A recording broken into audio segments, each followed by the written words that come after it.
Hi అండి, కాకరకాయ fry కోసం కాకరకాయ ముక్కలు కట్ చేసి పెట్టినాను. పసుపు ఉప్పు వేసి ఇలా ఒకసారి బాగా పిసికేసుకున్నామంటే పసరు అంతా వస్తుంది. దీన్ని 1-2 సార్లు కడిగేసి మంచినీళ్ళతోటి ఇలా పిండేసి పక్కన పెట్టుకోండి. ఇక నార్మల్గానండి పోపు వేసేసుకుని ఆనియన్స్ అవి వేసుకున్నాక కరివేపాకు పసుపు ఉప్పు వేసేసి ఒకసారి బాగా ఫ్రై చేసుకున్నాక ఈ కాకరకాయ ముక్కలు కూడా అందులో వేసేసుకొని బాగా ఫ్రై చేసుకోవాలి.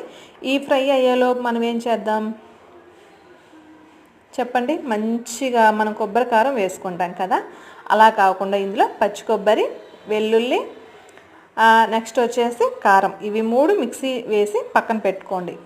ఇవి వేగిన తర్వాత చిటికెడు మీరు బెల్లం వేసుకోండి. టేస్ట్ చాలా బాగుంటుంది. చూసారు కదా, ఇక్కడ కారం వేసేసుకొని ఇంకా స్టవ్ ఆఫ్ చేసుకుంటే సరిపోతుంది.